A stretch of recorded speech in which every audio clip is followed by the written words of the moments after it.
মদিনার ঘটনা বলছি।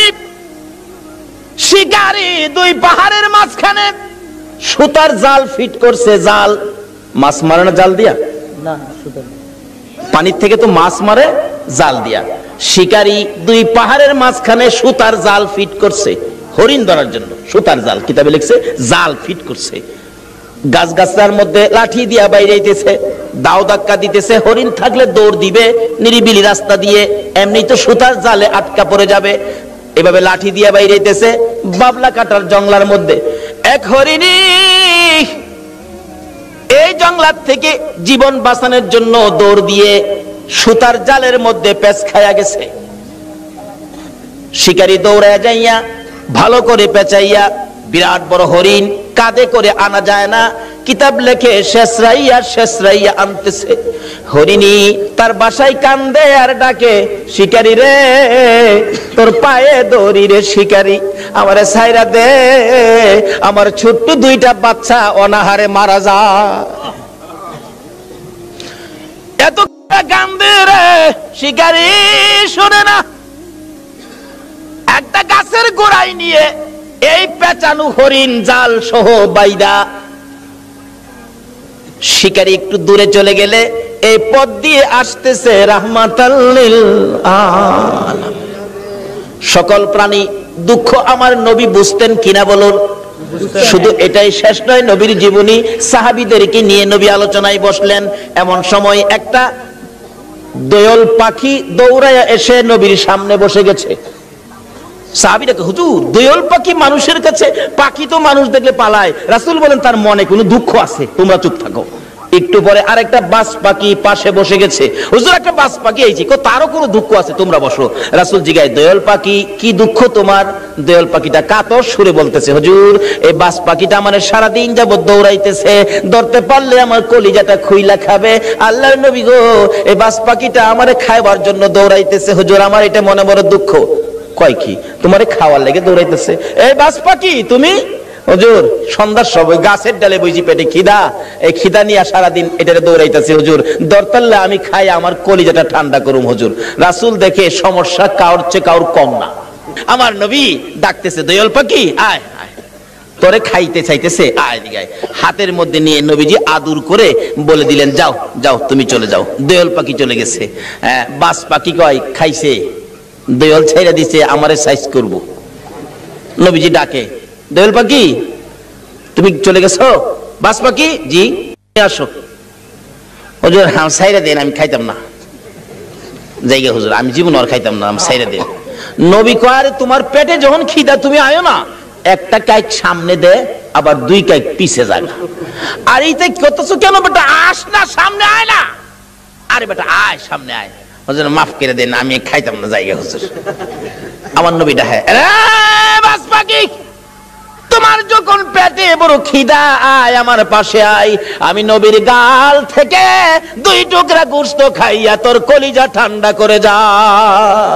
আয় আমার গাল থেকে গোশত খা। বাজ পাখি নবীর সুন্দর চেহারার দিকে তাকাইয়া দুইটা চোখের পানি জর্জর করে ছেড়ে ছেড়ে কাঁদতেছে আর বলতেছে, হুজুর আর আমার খাইতে হবে না, আপনার সুন্দর বিচার দেখে, আপনার সুন্দর চেহারা দেখে না খাইয়া আমি বাজ পাখির কলিজা ঠান্ডা হইয়া যায়। বলতেছিলাম সকল পশু পাখিরা পর্যন্ত আমার নবীর কাছে শান্তি পাইতো, সমস্যার সমাধান পাইতো, কিন্তু আমরা উম্মত হইয়া নবী দ্বারা সমস্যা সমাধান করতে পারলাম না।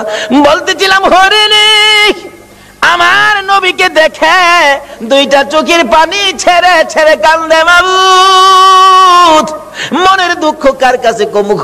তোমার বন্ধু আইসা গেছে, আমার জবানটা খুলে দাও না, তোমার বন্ধুর সাথে কথা বলি। আমার আল্লাহ বলেন, হরিণী রে আমার বন্ধুর সাথে কথা বলার জন্য জবান চাইছস, যা আমি আল্লাহ খুলে দিলাম। সুবহানাল্লাহ। হরিণের কথা পর্যন্তই আমার আল্লাহ শুনে বন্ধুর পক্ষে যদি যায়, আমরা যদি নবীর পক্ষে থাকি, বলুন আমাদের কথা আল্লাহ শুনবে কিনা?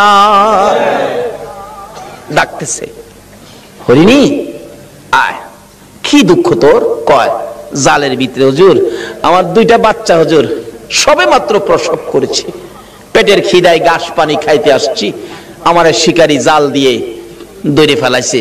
হুজুর আমার তো বাচ্চা দুইটা না খায়া মারা যাবে হুজুর, মনে হয় আদা মরা হয়ে গেছে, হুজুর আমার যদি দয়া করে একটু সময়ের জন্য ছেড়ে দিতেন, আমি বাচ্চা দুইটারে দুধ খাওয়াইয়া আমি আবার চলে আসব।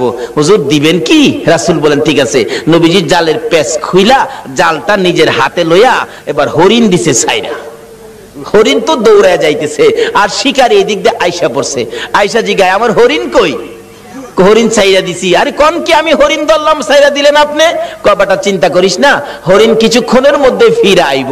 শিকারী হাসে, কি আশ্চর্য, ধরতে পাই না হরিণ আবার ছাড়লে ফিরে আইব, এটা কথা কইলেন?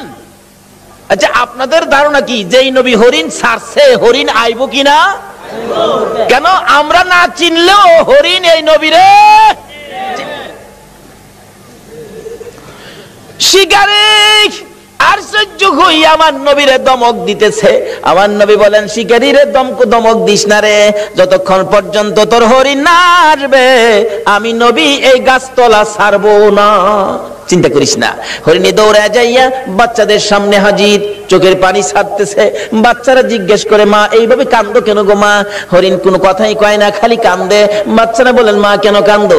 অবশেষে হরিণ বলতেছে বাচ্চারা রে শিকারীর হাতে বন্দী হয়ে গেছি রে বাচ্চারা, দুধ খাইবিনি খা, আমারে মা বলে ডাক দিবিনি ঢাক, জীবনের স্বাদ মিঠাইয়া দে মা কইয়া ডাক দিয়া দে, মারে জীবনের শেষ দেখা দেখা দে রে, দেরি করিস না, রাহমাতাল লিল আলামিনের হাতে রশি লাগাইছি তোদেরকে এক নজর দেখার জন্য, একটা টান দুধ খাওয়ানোর জন্য রাহমাতাল লিল আলামিনের হাতে রশি লাগাইছি, দেরি করিস না, দুধ খাইবিনি খা রে সন্তানেরা, মা কইয়া ডাকবিনি রে ডাক, আর জীবনে দেখা হবে না।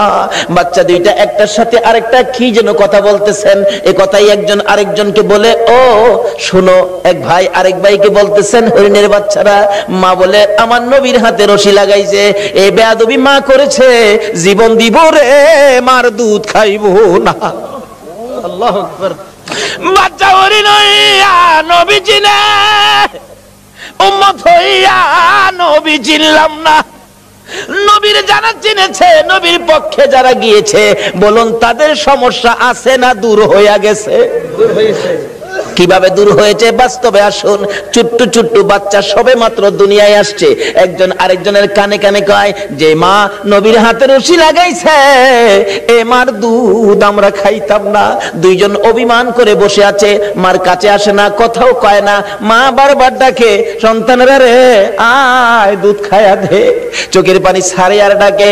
বাচ্চারা বসে জবাব দেয় মা এত হারামি মা তুমি, এত নিষ্ঠুর মা তুমি, আমাদেরকে দুধ খাওয়ানোর জন্য আমার নবীর হাতে বুঝে রশি লাগাইছো, তোমার মতো বেয়াদব মার দুধ আমরা খাইতাম না। মা যতক্ষণ পর্যন্ত নবীর কাছ থেকে বেয়াদবির ক্ষমা না আনবা ততক্ষণ পর্যন্ত আমরা তোমার দুধ খাইতাম না। কারণ তারা চিনে গো এই নবী না হইলে আমরা হইতাম না, কিন্তু আমরা উম্মত হইয়া নবী চিনলাম না। দয়ার নবী মায়ার নবী দাঁড়িয়ে আছে, শিকারী ধমক দিতেছে তাড়াতাড়ি আমার হরিণ আইনা দেন।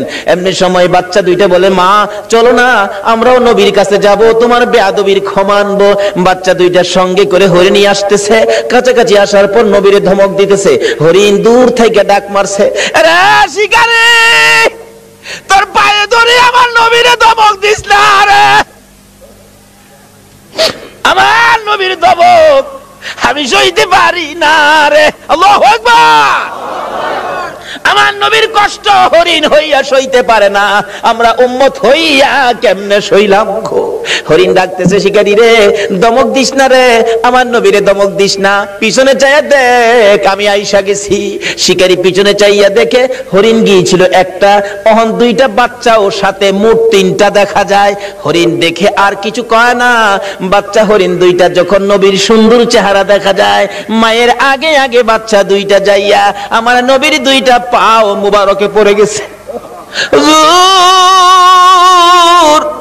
হুজুর গো আমার মা বেয়াদবি করেছে হুজুর, আমরা দুইটা বাচ্চা আপনার পায়ে ধরি, আমার মার বেয়াদবির ক্ষমা দেন। যতক্ষণ পর্যন্ত আমার মার বেয়াদবির ক্ষমা না দিবেন গো আমরা জীবন যাবে, এ মায়ের দুধ আমরা খাবো না।